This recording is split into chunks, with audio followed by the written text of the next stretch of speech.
the dangers of social media. Parents across the country have been worried about the impact it's having on their children, and Congress is considering national regulations. The concerns come from both sides of the aisle. So what could a possible bill look like? Brody brings us the story.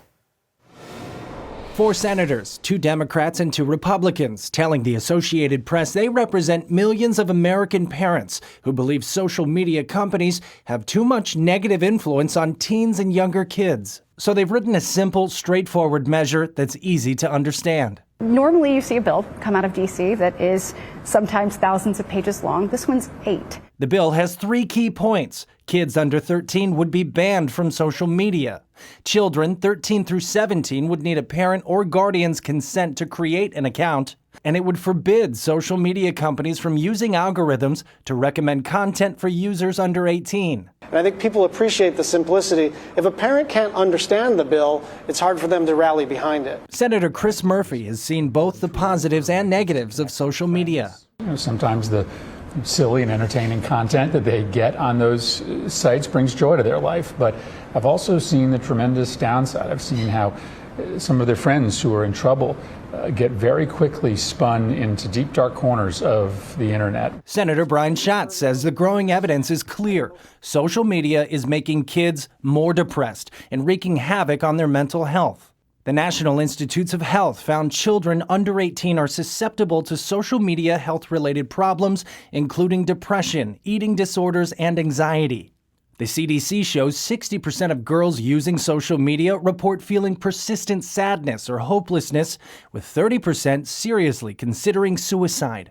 The senator's bill is one of several measures being proposed in Washington, calling for stricter regulations on social media companies. Senator Tom Cotton says their bill puts parents back in control of what their kids experience online. I've had so many people reach out to me and say, thank you for proposing a solution, for helping me get back my responsibility, my rights as a parent in the digital world that I have in the real world.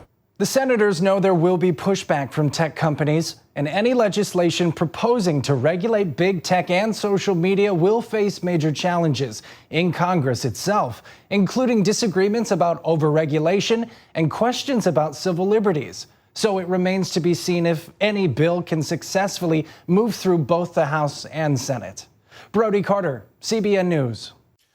I just have to say it's about time. I wish Congress would do even more when you consider that China has more protections for its citizens on their right to privacy, what is done with their image, with their history, their browser history, all of these things, that China actually has more protection than we do here in the United States. Europe took the lead with it years ago.